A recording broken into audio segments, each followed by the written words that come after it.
యేసయ్యా యేసయ్యా నీవున్న చాలయ్యా, నీవేలే నాకాధారం.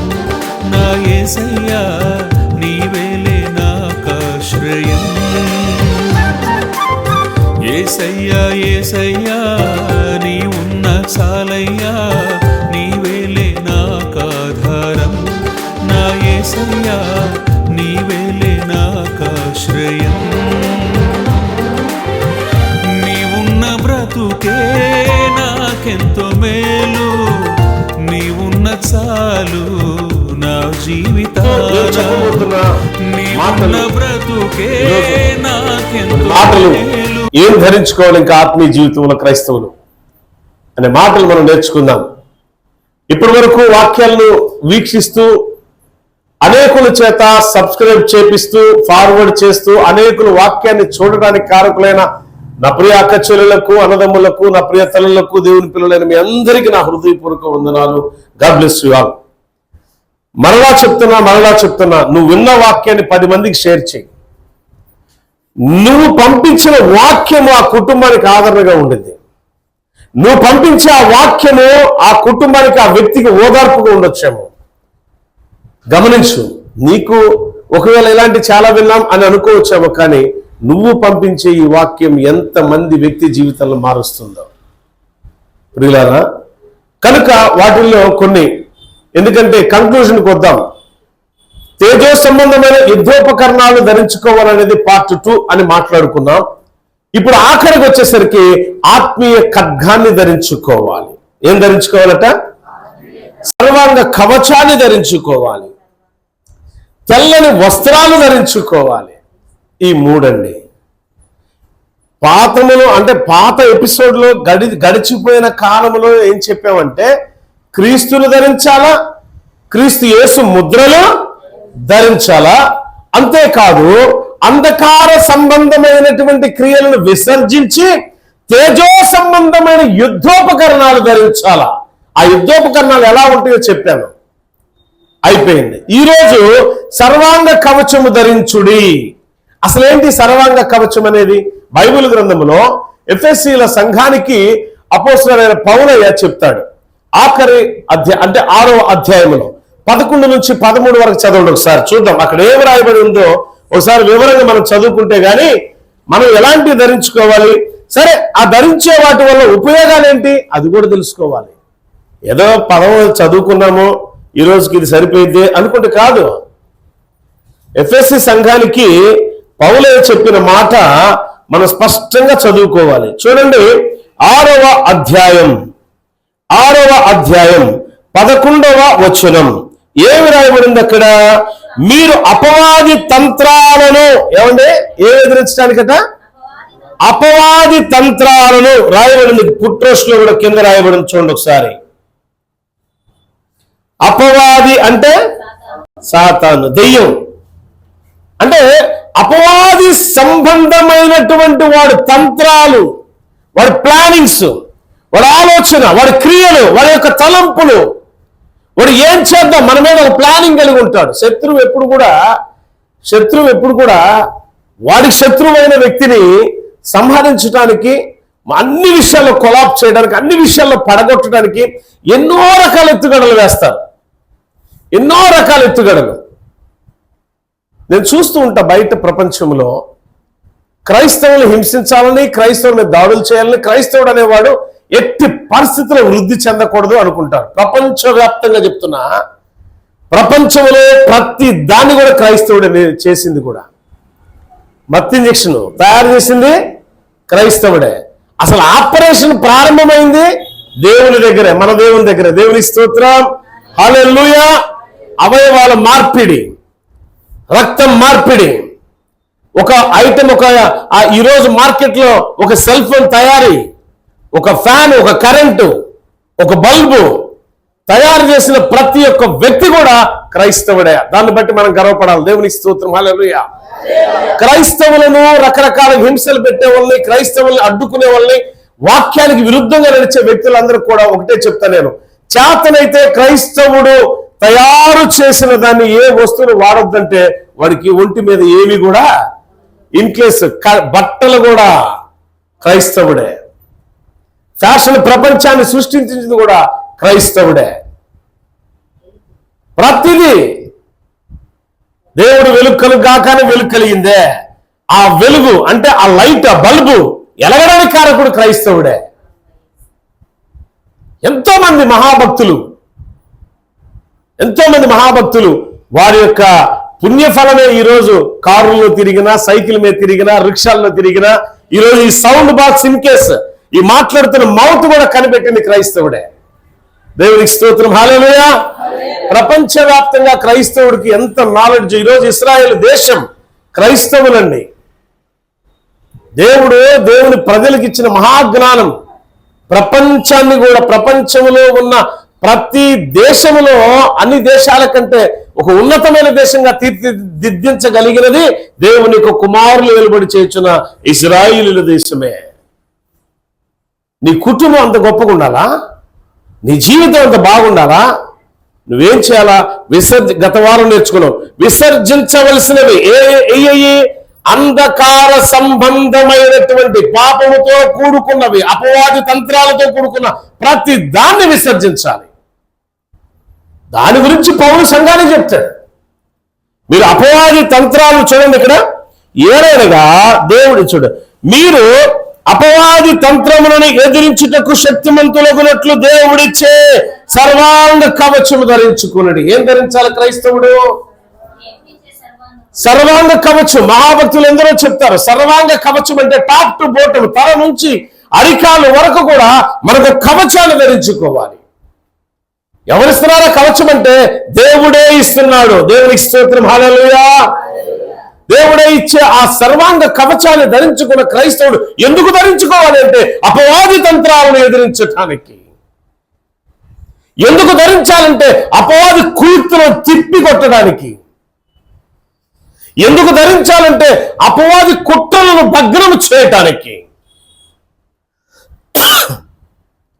చాలా ప్లేసుల్లో ప్రార్థన వాక్యం చెప్పిన తర్వాత పరిచర్య అయిపోయాక అందరూ ప్రార్థన చేసిన సమయంలో కొంతమంది చీకటి శక్తులు పట్టి వస్తారు. కొన్ని శక్తులతో నింపబడి ఉంటుంది ఆ దేహం. దేవునికి ఆలయంగా ఉండాల్సిన ఆ దేహం ఎందుకు శక్తులతో నింపబడింది అని అంటే కారణం ఒకటే, సర్వాంగ కవచం వారికి లేదు. రక్షణ అనుభవంలో వారు నడిపించబడలా. సర్వాంగ కవచం. ప్రియులారా, ఈ సర్వాంగ కవచం గురించి 2 మాటలు చెప్తాను. ఒకటి ఏంటంటే సర్వాంగ కవచము అనగా ఓ భారీ సైన్యాధిపతి అనగా ఓ పెద్ద సైన్య సమూహానికి అధిపతిగా ఉన్న వ్యక్తి టాప్ టు బాటమ్ ఫుల్ సెక్యూరిటీతో ఏ రీతిలో ఉండి యుద్ధ రంగానికి వెళతాడో, క్రైస్తవుడు ఈ లోకములో బ్రతికేటప్పుడు యేసు క్రీస్తుని అనుసరించి క్రీస్తు నామములో బాప్తిసం తీసుకున్న ప్రతి వ్యక్తి కూడా ఎలా ఉండాలి అంటే టాప్ టు బాటమ్ సర్వాంగ కవచాన్ని ధరించుకొని అడుగులు వేయాలి. రక్షణ కవచమే సర్వాంగ కవచం అంటే రక్షణ కవచం. దేహానికి ఏ రీతిలో రక్షణ కవచం అవసరమో ఆత్మానుసారమైన జీవితంలో ప్రతి క్రైస్తవుడికి, ప్రతి దేవుని బిడ్డ, దేవుని కుమారుడు కుమార్తె అనబడిన మనకు ఆ సర్వాంగ కవచం అవసరమే. ఈ సర్వాంగ కవచంతో మనం ఏం కొడతాం తెలుసా? రక్షించబడతాం. అపవాది వేసే బాణాల నుంచి రక్షించబడతాం. అపవాది గురి యొద్దకే నేను. ఈ పాటలో ఈ చరణం ఇందుకే పుట్టుకొచ్చింది. నా ప్రాణమా ప్రియనేస్తమా నా యేసు దైవమా నాలో నిరూపమా నా ప్రాణమా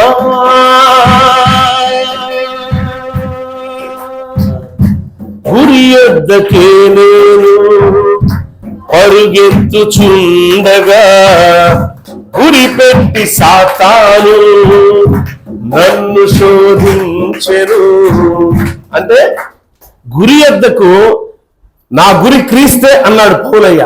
మన క్రీస్తు యొద్దకు పరిగెట్టే సమయంలో మనల్ని గురి పెట్టేవాడు ఉన్నాడు. ఎవడు వాడు? సాతాను. ఎలా తంత్రాలు వల్లిస్తాడు తెలుసా? చిన్న ఉదాహరణ చెప్తాను.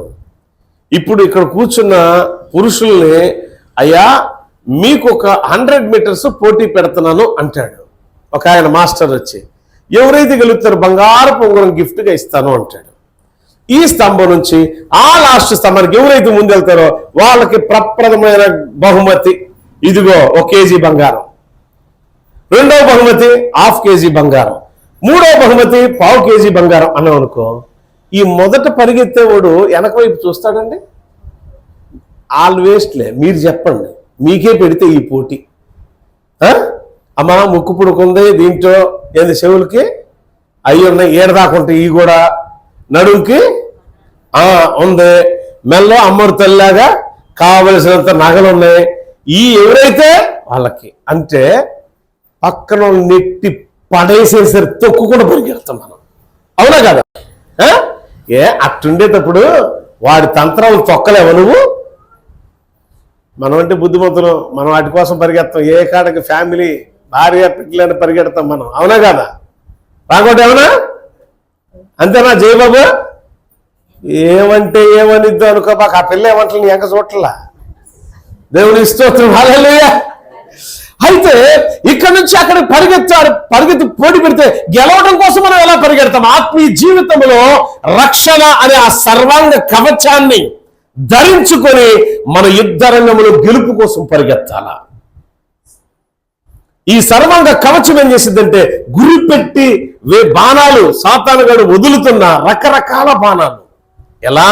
పరిగెత్తేటప్పుడు పక్కనోడు తూసేస్తూ ఉంటాడు, పరిగెత్తేటప్పుడు పక్కన వాళ్ళు అంటారు నువ్వేం పరిగెత్తావు ఈ పర్సనాలిటీతో అంటారు.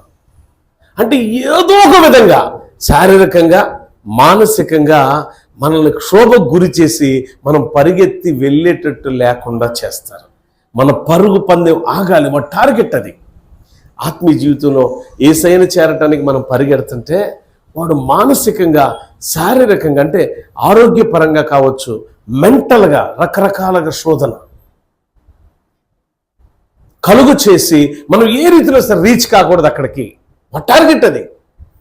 ఓ రోజు రీసెంట్గా జరిగిన ఒక సంఘటన చెప్తా మీకు. చీరాలు వెళ్ళాను. చీరాల్లో అక్కడ నేను ఎవరి కోసం ఏ సంఘం కోసం వెళ్ళానో సహాయపడటానికి అక్కడ కొంచెం టైం లేట్ అయ్యేటట్టుంది. వెంటనే నేనేం చేశానంటే అక్కడే అయ్యా మీరు దగ్గరలో ఉన్నారు కాబట్టి అందుబాటులో ఒక 10 నిమిషాలు ఒక పావు గంటలో ప్రసంగం చెప్పాలని వచ్చానన్నారు. వెంటనే కారు స్టార్ట్ చేసి ఈ పని వదిలేసి వెళ్ళిపోయా. నా పక్కన మా తమ్ముడు ఉన్నాడు. వాడు అంటాడు వెళ్ళి ప్రసంగం చెప్పి వచ్చిన తర్వాత అన్నయ్య వాళ్ళందరూ ఆశ్చర్యపోయారు. ఎందుకురా అన్న అంటే అంటున్నాడు ఊరు చెప్పని సబ్జెక్ట్ చెప్పావు నువ్వు. ఒకటి నాకు ఆశ్చర్యం, ఇప్పుడు నేను నీతో ఉన్నాను కదా, ఎన్నో రకాల ఫోన్లు వస్తున్నాయి, అందరికి సమాధానం చెప్తున్నావు, అందరిది ఫోన్లోనే పరిష్కరిస్తున్నావు. అదేవిధంగా ఈడకు వచ్చే వీళ్ళకి ఎక్కడ ఏం చేయాలో ఏందో కూడా మొత్తం చెప్పేస్తున్నావు. ఇంతలో నువ్వు మెసేజ్ ప్రిపేర్ అవ్వాలో ఎట్ట మెసేజ్ చెప్పావు అన్నాడు. అయ్యాను రా అన్న. ఎక్కడా అన్నాడు. ఆ పాస్టర్ గారు ప్రార్థన నాకంటే ముందు ప్రార్థన చేస్తుంది, వాక్యానికి ముందు ఆ ప్రార్థనలు అయిపోయింది అన్న. వామ్మో అన్నాడు. అంటే ఇది ఎవరంటే నా క్రెడిట్ కాదు. ఎవరిది క్రెడిట్? దేవుని స్తోత్రం, హల్లెలూయా. ఆయనకే మహిమ కలుగును గాక. కారణం ఏంటంటే మనం టాప్ టు బోటం సర్వాంగ కవచాన్ని ధరించినప్పుడు మన ప్లానింగ్ ఏది కూడా బెడిసి కొట్టదు అంటారు కదా. మనం బెడిసి కొట్టింది రే అంటారే, అది కొట్టదు, రివర్స్ కాదు. మనం గురి పెట్టి కొట్టామంటే అగ్నిబాణం తగలాల్సిందే. సో సర్వాంగ కవచాన్ని ధరించుకున్నవాడి మీద ఎన్ని రకాలుగా రివాల్వర్స్ తీసుకుని కాల్చిన వాడికి ఏం కాదు, వాడి కవచం ఉంది. ఎన్ని రకాల బాణాలు వేసినా ఏం కాదు, వాడి కవచం ఉంది. సో ఏం ధరించాలి మనం? అబద్ధాలను కాదు ధరించాల్సింది, పాపాన్ని కాదు, పాపపు మూటలు కాదు మనం మోయాల్సింది. దేవుడిచ్చే సర్వాంగ కవచాన్ని మనం ధరించుకోవాలి. ప్రొటెక్షన్, బాడీ ప్రొటెక్షన్ అది. దేహానికే కాదు మన ఆత్మకు కూడా ప్రొటెక్షన్ అది. ప్రియులారా, మన దేహానికి నిజంగా మనం యేసుక్రీస్తు రక్తములో కడుగుబడిన వ్యక్తులమే అయి ఉంటే నేను చెప్తున్నా, రోగమైనా సరే క్రీస్తునామమున ప్రార్థన చేయకుండా పారిపోతుంది యేసునామములో. బట్ రోగంతోనే మనం మరణించాలంటే అది దేవుని చిత్తం లేకుండా మరణం రానే రాదు. మహాభక్తునికి వచ్చింది బైబిల్లో ఒక ఆయన మరణకరమైన రోగం. అందరు చాలా మంది అనుకున్నారు ఇతను నిజంగా భక్తుడైతే మరణకరమైన రోగం ఎందుకు వచ్చింది ఈయనకి, ఎవడు జబ్బు ఇడిగి చేసింది ఏంది అని రకరకాల మాట్లాడి ఉండొచ్చు. కానీ ఆయనలో జీవం ఉంది దేవుడు మళ్ళా నిరూపించాడు. ఎలా తెలుసా? చనిపోయిన వ్యక్తిని తీసుకెళ్ళి పాతి పెడితే కొన్ని సంవత్సరాలకి ఆ యొక్క మాంసము, ఆ యొక్క శరీరము, ఆ యొక్క నరాలు, ఆ రక్తం అంతా కూడా భూమిలో ఇంకిపోయింది. మిగిలిపోయింది అస్థి పంజరం మాత్రమే. తెలియక ఒక సైనికుడు, ఇశ్రాయేలు సైనికుడు యుద్ధంలో మరణిస్తే ఆ సైనికుడు అక్కడ పాతి పెట్టాల్సిన పరిస్థితి వచ్చి గొయ్యి తీసి పాతి పెట్టే టైంలో ఆ యొక్క దేహాన్ని గోతులో పాతి పెట్టడానికి అలా దించారు. బట్ అంతకు ముందు ఎప్పుడో చనిపోయిన భక్తుడి యొక్క ఎముక తగిలి ఏం జరిగింది తెలుసా? ఈ చచ్చిపోయిన లేచి కూర్చున్నాడు. దేవునికి స్తోత్రం, హల్లెలూయా. ఇప్పుడు అన్నారు కదా ఆయన రోగంతో చచ్చాడు. లేదయ్యా, పాపం, భలే భలే అన్నావే, క్షమించాలి దేవుడా అని చంపేసుకోవడం ప్రారంభమైంది. కారణం ఏంటంటే మరణము ఆయన దేహానికే గాని ఆయన ఆత్మకు కాదు. దేవునికి స్తోత్రం, హల్లెలూయా. సర్వాంగ కవచమైన ధరించుకొని ఉన్నాడు కాబట్టి ఆ ఎముకల్లో కూడా జీవం ఉన్నది. ఎముకల్లో కూడా జీవం ఉన్నది. ప్రియులారా, అలాంటి సర్వాంగ కవచము మనము ధరించుకుంటే అపవాది యొక్క ఆలోచనలు, అపవాది యొక్క తలంపులు మనం త్రిప్పి కొట్టడానికి అది బలమైన ఆయుధంగా మారింది. వాడు ఎన్ని రకాల ఆలోచనలు, ఎన్ని రకాల ప్లానింగ్స్ అన్ని కూడా కొలాప్స్ అయిపోతాయి. ఏ ప్లాన్ కూడా సక్సెస్ కాలేడు. ఎందుకు వాడు సక్సెస్ కాలేడంటే నువ్వు దేవుడిచ్చిన సర్వాంగ కవచాన్ని ధరించుకున్నావు. ఇంకొక చోట పౌలయ్య అంటాడు, ఆ సర్వాంగ కవచంతో పాటు మనం ప్రేమను కూడా ధరించుకోవాలి. దేవునికి స్తోత్రం, హల్లెలూయా. ఏం ధరించుకోవాలి? ప్రేమను కూడా ధరించుకోవాలి. అంటే సర్వాంగ కవచం ధరించుకున్న వాడిలో ఏముంటుంది తెలుసా? ఇప్పుడే చెప్పింది. దాని తర్వాత ఇంకొక మాట చెప్పి నేను ముగించేస్తా. ఈ యొక్క ఎఫెసీ సంఘానికి రాసిన ఈ పత్రికలోనే కింద ఉంటుంది చూడండి ఒకసారి, 13వ వచనం. అందుచేతను మీరు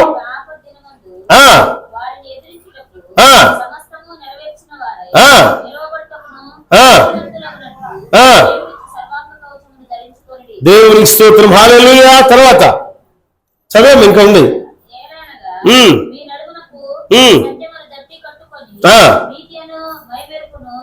తొడుక్కొని 16వ వచనం చదువు ఒకసారి.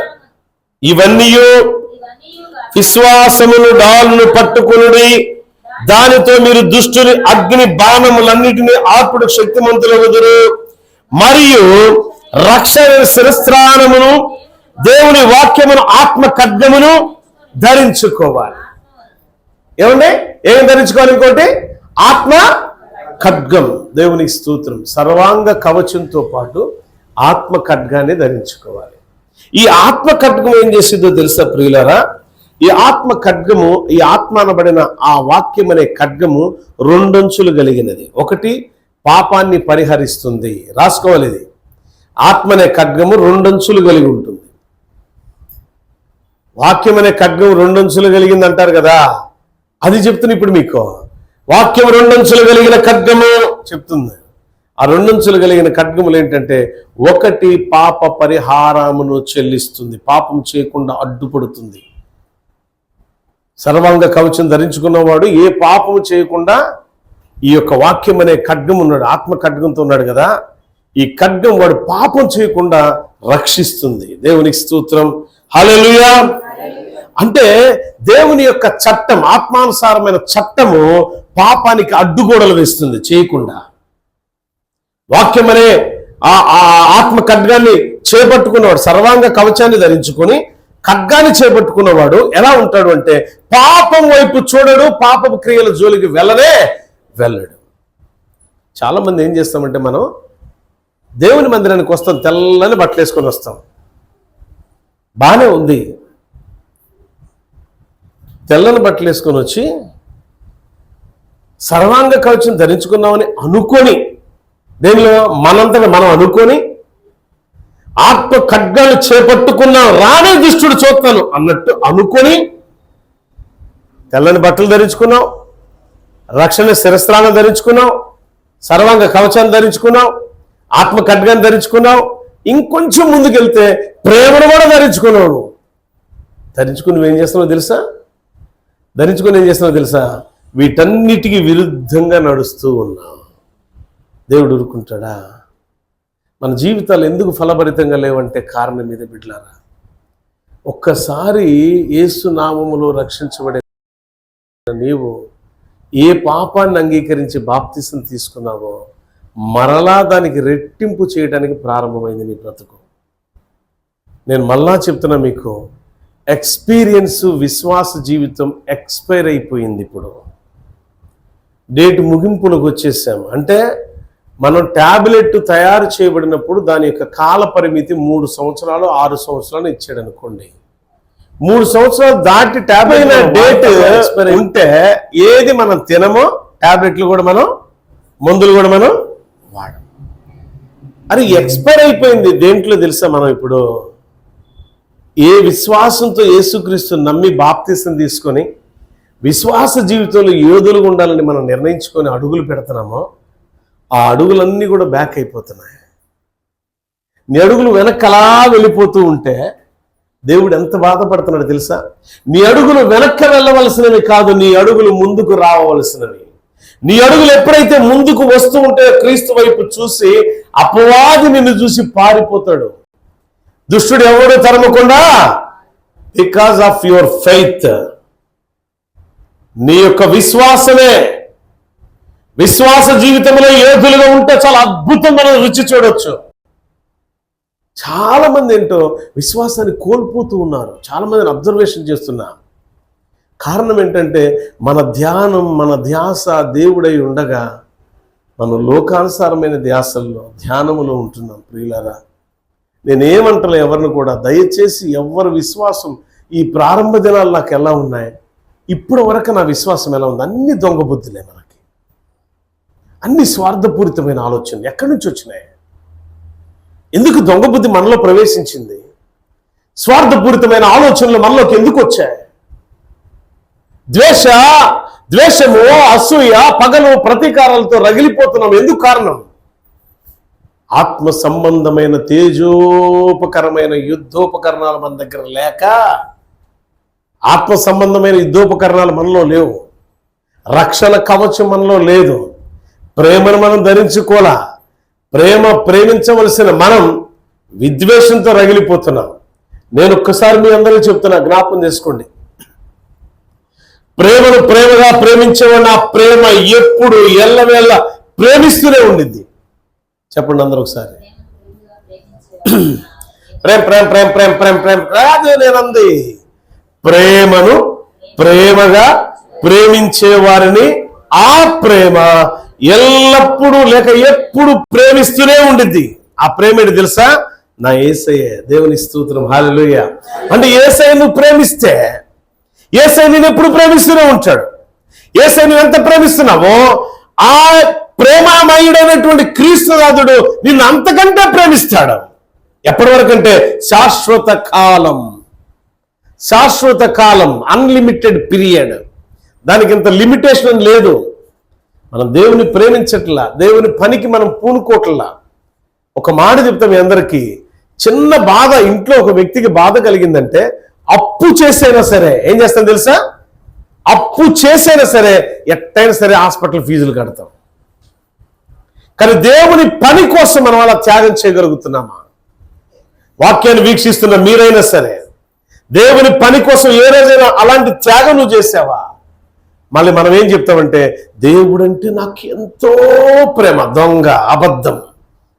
ఆ అబద్ధాన్ని ఎంత చక్కగా వర్ణిస్తావో నువ్వు.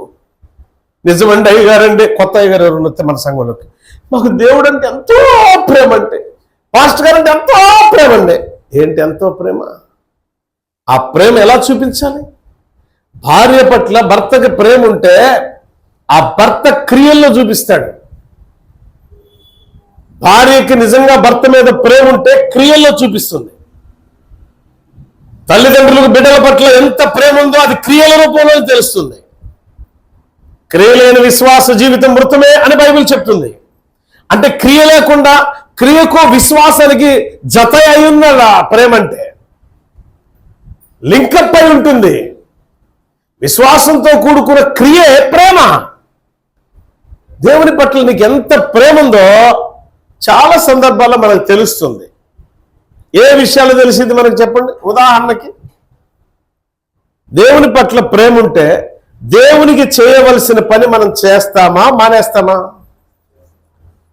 గట్టిగా చెప్పండి. కొద్దిగా నాకు వినపడతలే ఈ మధ్య, వయసు పెరుగుతునేసరికి. అంటే మిగతా వాళ్ళు అంటలా, అంటే వాళ్ళకి వినపడలేదా ఏంది, నాకంటే ఇంకా ముసలోళ్ళు అయిపోయారా? అంటే దేవుని పట్ల మనకు ప్రేమ ఉంటే దేవుని పని చేస్తామా చేయమా? బాబు ఇప్పుడుంది అట్టయితే. ఏదో భారం పెట్టాడు పాస్టర్ గారు అనుకోబాకండి, లేనిపోయింది. నేను అట్టే అమ్మ నేను అది కాదు తల్లే, మనం ఈ సెక్షన్ కాదు. ఎక్కడ వాక్యం చెప్పడానికైనా ఫ్రీయే. వాళ్ళు ఇచ్చిందే తీసుకొని వచ్చేస్తాం, ఇవ్వకపోతే మంచిల దాకా వచ్చేస్తాం అంతే. ఆ మంచినీళ్ళు కూడా మేమే కేసు వేసుకెళ్తాం లేదా ఆయనే మోసేది. అందుకని చెప్తున్నా, డబ్బు కోసం సేవ కాదు మాది, డబ్బు పరిచర్య కాదు మాది, ఆత్మల పరిచర్య. ఆత్మలు సంపాదించే లక్ష్యంతో మేము పనిచేసేది. కానీ ఆత్మ తన క్రియలతో, ఏ ఆత్మనైతే దేవునిలోకి నడిపించామో అదే ఆత్మ క్రియల ద్వారా చెడిపోతుంటే తట్టుకోలేక మాట్లాడతాం మేము. నిజమైన సేవకుడు వాక్యంతోనే గద్దిస్తాడు, వాక్యంతోనే ప్రేమిస్తాడు, వాక్యానుసారంగా నడిపించడానికి ఇష్టపడతాడు. కాసేపు 2 జోక్స్ వేసి కామెడీలు చేస్తారు స్టేజీల మీద కొంతమంది అమ్మాయిలు. కామెడీ చేయడానికి కాదు, ఈ బలిపీఠాన్ని దేవుడు మనకి ఇచ్చింది. జోక్స్ వేయడానికి కాదు, ఈ బలిపీఠం దేవుడు ఇచ్చింది. ఎదుటి వ్యక్తి పాపముతో నింపబడిన ఒక హృదయాన్ని పరిశుద్ధపరచబట్టడానికే దేవుడిచ్చిన అధికారమే సేవకుడికి, దేవుడిచ్చిన అభిషేకమే సేవకుడికి. ఆ అభిషేకంతో నింపబడిన దైవజనుడు మాట్లాడుతున్న అద్భుతమే హృదయాలు కదిలించబడతాయి. మస్కట్లో ఓ మందిరానికి వెళ్ళినప్పుడు నేను మాట్లాడుతున్నప్పుడు ఏడుస్తూ ఉన్నారు లేడీస్, కొంతమంది సహోదరులు. ప్రార్థన అయిన తర్వాత చెప్పారు నాతో, అన్న మీరు ఇంత తొందరగా ముగిస్తారని మేము అనుకోలేదు అన్నారు. అప్పటికే 40 నిమిషాలు అయింది. వాళ్ళు ఇచ్చింది 20 నిమిషాలు అయితే నేను డబుల్ వాడేసా టైంని. అయినా సరే వాళ్ళకి తెలియలే 20 నిమిషాలు అనుకుంటున్నారు, టైం చూస్తే 40 నిమిషాలు అయింది. మీరు చెప్పిన టైమేగా ఎక్కువ మాట్లాడాను. ఇంకా నేను అంటున్నాను కాదు, మరలా మీరు రావాలా మా ప్లేస్కి, మరలా మీరు వాక్యం చెప్పాలి, మేము పిలిపించుకుంటాం మేము అన్నారు. హృదయాలు కదిలించబడిందంటే కారణం ఏంటంటే సహదేవ్ గారి టాలెంట్ కాదు, ఆత్మ అభిషేకం యొక్క శక్తి, అది ప్రత్యక్షత.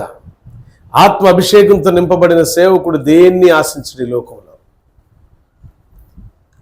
అందుకే చెప్తున్నాడు, విశ్వాసులకు దేవుడు తన సేవకుడి ద్వారా బోధిస్తుందంటే సర్వాంగ కవచాన్ని మనం ధరించుకోవాలి. ఓ విశ్వాసి, నీ విశ్వాస జీవితంలో సర్వాంగ కవచాన్ని, ప్రేమనే నువ్వు ధరించుకొని ఉంటే, ఆ రక్షణ శిరస్త్రాణమును ధరించుకొని ఉంటే, ఆ ఆత్మ ఖడ్గానే నువ్వు ధరించుకొని ఉంటే అద్భుతంగా దేదీప్యమానంగా నీ జీవితం వెలుగొందుతుంది. పాపం అనేది నీ దగ్గర నుంచి పారిపోతుంది. మనం ఇక్కడ ఈరోజు మరి ఆయన శరీరాన్ని, ఆయన రక్తమును పానం చేయడానికి సంసిద్ధులుగా ఉన్నాం. మనం ఇక్కడ దేవుని యొక్క శరీరాన్ని మనం రొట్టె విరుస్తున్నప్పుడు, ఆ రొట్టెను భుజించినప్పుడు ఏమనుకో తెలుసా, కల్వరి శిలువ యాగము కొరకు, సర్వ మానవ పాప పరిహారార్థం కొరకు, నీ నా మన పాపముల కొరకు ఆయన ఏ రీతిలో నలగగొట్టబడ్డాడో, ఆ రొట్టె తయారు చేయబడుతున్నప్పుడు ఏ రీతిలో నలగగొట్ట ఎలా పిండబడిందో శరీరాన్ని, క్రీస్తు శరీరాన్ని అలా పిండి వేశారండి. ఎవరి కోసం అంటే పాపం కోసం, అపవిత్రమైన మన జీవితాల మార్పు కోసం, శాశ్వతమైన రక్షణనిచ్చి గొప్పగా దేవుడు మనం నిలబెట్టడం కొరకు. ఇక నుంచి ఎప్పుడు కూడా ఏ పాపం ఏలుబడి చేయకుండా ఉండటానికి ఆయన సర్వాంగ కవచాన్ని ధరింప చేయడానికి, రక్షణను శిరస్త్రాణముగా ఆయన ధరింప చేయడానికి, ప్రేమను మనం ధరించుకొని ఆయన పోలి నడవడానికి, ఇన్ని రకాలుగా ఆత్మ ఖడ్గాన్ని ధరించుకొని అపవాది తంత్రాలను ఎదిరించే శక్తిమంతులుగా మనం కావడం కొరకు ఆయన రక్తాన్ని, అమూల్యమైన రక్తాన్ని, విలువైన రక్తాన్ని నీకోసం నా కోసం కార్చాడు ప్రభు క్రీస్తులో. కల్వరి శిలువలో క్రీస్తునాథుడు పెట్టిన భిక్ష మనకు ఉచితమైన రక్షణ. అయా నరకాగ్ని పాలవకుండా ఉంటానంటే ఇదిగో 1000 రూపాయలు, 10,000, 20,000 అని కానీ పెట్టామనుకో, మనం ఏ పాపమైన చేయొచ్చు, నరకాగ్ని పాలు కాకుండా ఉండటానికి అదిగో ఆ పాస్టర్ గారి దగ్గరికి నువ్వు 10,000 చెల్లిస్తే సరిపోయింది అనుకొని లోకంలో ఎన్ని రకాల పాపాలను ఎన్ని చేసుకొని వచ్చి ఆ పాపం ద్వారా శాపం ద్వారా పొందుకున్న ఆ డబ్బును ధనాన్ని తీసుకొని వచ్చి ఈ సేవకుడికి ఆచి చూపిస్తారు. ఇదిగో ఆడు 10 ఇస్తే నేను 20 ఇస్తా, నాకు ముందు ఆ టికెట్ అంటారు. ఎందుకు తెలుసా? అసహ్యమైన కార్యాలు దేవునికి అవి. వాటితో చేసిన సొమ్ము దేవుడు ఇష్టపడ్డు. కానీ నువ్వు కష్టపడి దేవుడు నీకు ఇచ్చిన జీవితంలో, నీకు ఇచ్చిన శక్తిలో, నీకు ఇచ్చిన బలములో కష్టపడి ఇష్టంగా దేవునికి అర్పించే దేవుడు ఇష్టపడతాడు. అందుకే విశ్వాస జీవితంలో రక్షించబడిన నీవు ప్రేమను ధరించుకో మొట్టమొదట. తర్వాత దేవుడిచ్చే సర్వాంగ కవచాన్ని ధరించుకో, రక్షణ శిరస్త్రాణముగా ధరించుకో. పౌలు చెప్తున్నాడు సంఘానికి అన్ని కూడా. ఆఖరిగా ఆత్మ ఖడ్గాన్ని ధరించుకో. ఆత్మ ఖడ్గం అంటే వాక్యం అనే ఖడ్గాన్ని ధరించుకో. నీ నోటి నుంచి బూతులు కాదు రావాల్సింది, శాపయుక్తమైన మాటలు కాదు రావాల్సింది, దేవునికి అసహ్యకరమైన మాటలు కాదు రావాల్సింది. నోరు తెరిస్తే చాలు పరిశుద్ధమైన మాటలు రావాలి బిడ్డలారా. ఆత్మ ఖడ్గాన్ని ధరించుకున్నవాడు అదే రీతిలో ఉంటాడు. ఆత్మానుసారమైన పలుకులు పలుకుతాడు. అది ఆశీర్వాదకరంగా ఎదుటి వారికి మార్చబట్టానికి పలుకుతాడు.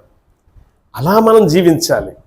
అలా జీవిస్తే పరలోక పట్టణంలో జీవించిన ఈ జీవిత యాత్ర ముగింపు అయ్యాక ఇటువంటి వారందరూ కూడా లోకములో ఆత్మ ఖడ్గాన్ని, ఈ యొక్క ఆ సర్వంగ కవచాన్ని ధరించుకున్న వారందరూ కూడా ఎన్ని రకాల శ్రమలు అనుభవించాలో ఆ శ్రమను దేని కొరకు? నీతి కొరకు. ఆకలి దప్పిక గలవారో ధన్యులు అన్నట్టు నీతి కొరకు ఆకలైనా దప్పికైనా దాహమైనా ఎటువంటి పరిస్థితి అయినా ఇబ్బందికరమైన కొలిమైన మండిపోవడం సిద్ధపడిన వాడు పరలోక రాజ్యంలో ఏం పొందుతాడు తెలుసా? నూతన తెల్లని వస్త్రాలు. ఒక ఆయన అంటాడు, ఒక భక్తుడు, లెనిన్ కాటన్, ప్యూర్ నార వస్త్రాలు ఇవే ధరించుకుంటే అవి ఎట్లా ఉంటాయంటే ఎప్పుడు తెల్లగానే ఉంటాయి. ఉతకాల్సిన పని నీకు సబ్బు బిళ్ళతో పనిలే, షాంపూలతో పనిలే, సరుపులతో పనిలే. ఇంకోటి వేస్తారు మంచి వాసన రావడానికి. ఏదేమది ఏ కంఫర్ట్ నీకు అక్కర్లా, ఆటోమేటిక్ సుగంధ పరిమాణాలు వెదవలుతూనే ఉంటాయి. ఎంతవరకు ఆ బట్టలు ఉంటాయంటే యుగ యుగాలు ఆ బట్టలు ధరించుకుంటాం. మీరు అనుకుంటారు ఆత్మ కదా ఎట ధరించింది అని.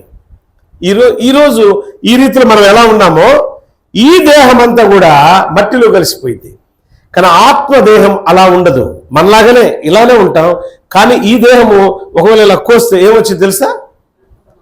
కాసేపు ఆగితే ఆ రక్తాన్ని పీలిస్తే ఏ వాసన వచ్చింది? కానీ అది అట్టుండదు. క్రీస్తు రక్తంలో కడుగుబడి పరిమళ సువాసన వెదజల్లే మహిమ శరీరాన్ని మనం దాల్చుతాం. ఎలాంటి శరీరం అంటే అది ఆ శరీరానికి స్నానాలు అన్నపానాలు అక్కర్లే. ఆ శరీరం దాల్చి తెల్లని వస్త్రాలు ధరించుకుంటారట.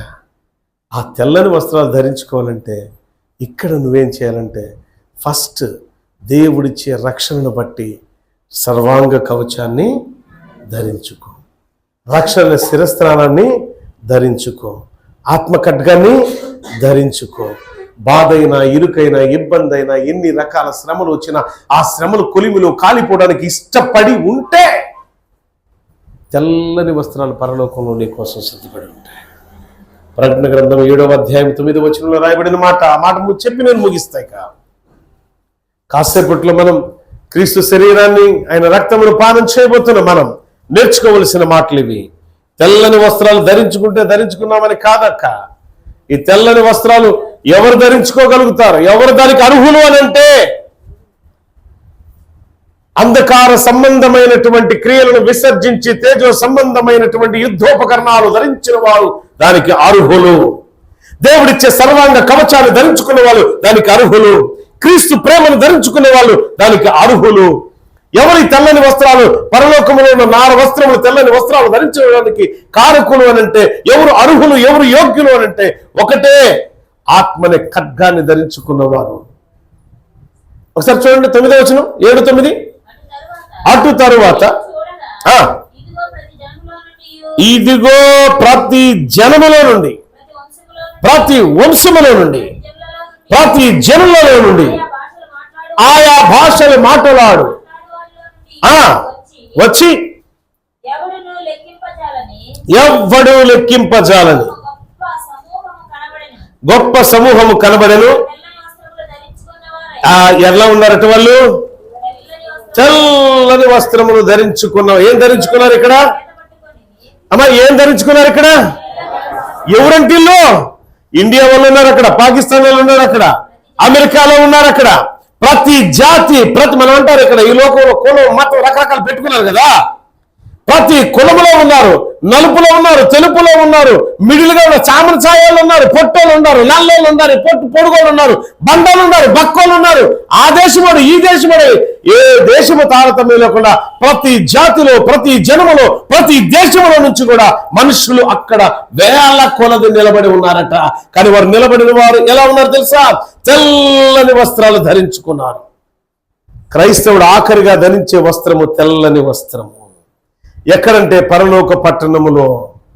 అర్హత కలిగిన వాడు ఎలా ఉంటాడు అంటే మొదట మళ్ళా నేను మీకు చెప్తున్నాను, క్రీస్తును ధరించుకుంటాడు, క్రీస్తు యేసు ముద్రను ధరించుకుంటాడు, తేజో సంబంధమైన యుద్ధోపకరణాలు ధరించుకుంటాడు. పాత నిబంధన గ్రంథములో క్రీస్తును ధరించుకునుట అంటే పాత నిబంధన గ్రంథములో ఎఫోదును ధరించుట అని అర్థం. ఆ భావయుక్తమైన మాట ఎంతమంది గుర్తుంది? అని కూడా నువ్వు యేసుక్రీస్తుని ధరిస్తే యేసుక్రీస్తులానే ఉంటావు. యూదా ఇస్కరియోతు వెళ్ళి యేసుప్రభుని ముద్దు పెట్టుకుంటే కానీ యేసుప్రభుని గుర్తుపట్టలేదంట వచ్చిన సైనికులు. కారణం ఏంటి తెలుసా? అక్కడున్న భక్తులందరూ కూడా అంటే ఆయన ఫాలోవర్స్ అందరూ కూడా యేసుక్రీస్తులాగానే ఉంటారట. అందుకని వాళ్ళ యేసుక్రీస్తు ఎవరో గుర్తుపట్టక వీళ్ళందరూ ఇట్లానే ఉన్నారు కదా, ఒకే టైప్ లో ఉన్నారు. వీళ్ళ ఎవరు యేసు? నేను ఎవరిని ముద్దు పెట్టుకుంటానో వారే. అందుకని వీళ్ళు ముద్దు పెట్టుకొని ఆయన యేసని వెంటనే క్యాచ్ చేశారు, పట్టుకున్నారు. ఒక దొంగను పట్టుకున్నట్టు నీ కోసం నా కోసం, ఓ హంతకుడిని పట్టుకున్నాడు, ఒక దేశ ద్రోహిని పట్టుకున్నారు యేసయ్యని. పిడి గుద్దులు గుద్దారు. ఆ శరీరం భుజించేటప్పుడు ఆ జ్ఞానం నీకు లేదా? శరీరం భుజిస్తున్నాను ప్రభా, నా క్రియలలో ఏ తప్పు ఉండకూడదయా, నా ఆలోచనలు ఏ తప్పు ఉండకూడదయా, ఏ మలినము నన్ను అంటకుండా చేయి ప్రభా, పరిశుద్ధమైన దేహముగా నా దేహాన్ని మార్చు. ఆయన రక్తాన్ని పానం చేసినప్పుడు నువ్వేమనుకోవాలి తెలుసా? తెల్లని వస్త్రాలు ధరించడానికి ఈ యొక్క నీ రక్తములో నన్ను శుద్ధీకరించి నీ సన్నిధిలో నిలబెట్టు ప్రభా, అట్టి యోగ్య ప్రవర్తన నాకు దయచేయమని అడగాలి. దేవుడి మాటలు దీవించుగాక. ప్రార్థన చేసుకుందాం. మహాగణడానికి స్తోత్రాలు. నీ ప్రియ బిడ్డలందరినీ మీరు జ్ఞాపకం చేసుకుని దీవించి ఆశ్రయించిన కృపలు వర్ధిల్లచ్చు. ప్రతి బలహీనత నుంచి విడుదల దయచి నిన్ను మేము ధరించుకోవాలి. క్రీస్తు యేసు ముద్రలు మేము ధరించుకోవాలి. తెల్లని వస్త్రాలు ధరించుకోవాలంటే మొదట నిన్ను ధరించుకోవాలి, నీ ముద్రలు ధరించుకోవాలి. అంతేకాదు ప్రభా, అంధకార సంబంధమైన క్రియలు విసర్జించి తేజో సంబంధమైన యుద్ధోపకరణాలు, ప్రార్థన, స్తుతి, ఆరాధన, ధ్యానము, ఆతిథ్యము, ప్రేమలో ఐక్యత మేము కలిగి ఉండాలి నాయన. అంతేకాదు సర్వాంగ కవచాన్ని మేము ధరించుకోవాలి. మీరిచ్చే సర్వాంగ కవచం ధరింప చేయబడటానికి అర్హతను సంపాదించుకోవాలి ప్రభువా. అతి ధన్యతను రక్షణ అనే స్థిరస్థానము ధరించుకోవాలి. ఆత్మ ఖడ్గాన్ని ధరించుకోవాలి. ఇవన్నీ ధరించుకోవాలంటే ఇంకా నీ ప్రేమను కూడా మేము ధరించుకోవాలి. అప్పుడు మాత్రమే తేజోవంతమైన ఆ పరిశుద్ధ పట్టణములో తెల్లని వస్త్రాలు ధరించుకుని నీ సముఖమున నిలబడటానికి యోగ్యులుగా ఉంటాం. అట్టి ధన్యత దయచేయమని ఆత్మీయ జీవితంలో తొలగిపోయిన నా ప్రియ చెల్లెలు, నా ప్రియ అక్కలు, నా ప్రియ తల్లు, నా ప్రియ బిడ్డలందరినీ కూడా ఏకరీతిలో నీ వైపు మరల్చమని, ఏకాత్మతో వారిని నడిపించమని, సంఘములో అయా అనేకులు ఎదుట సాక్షులుగా నిలబెట్టుకోమని యేసయ్య శ్రేష్ఠ నామమున అడుగుచున్నాను తండ్రి. ఆమేన్. ప్రియులారా, ఈ వాక్యాన్ని అనేకులకు ఫార్వర్డ్ చేయండి. మీకోసం నేను ప్రత్యేకంగా ప్రార్థన చేస్తున్నాను.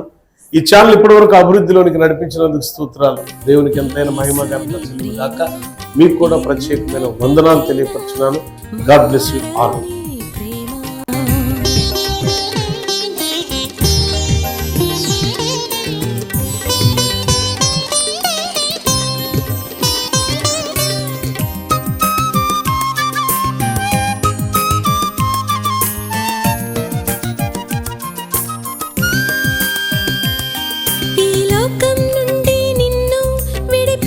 యేసు ప్రేమ పరలోకంలోనికి నిన్ను నడిపించు ప్రేమ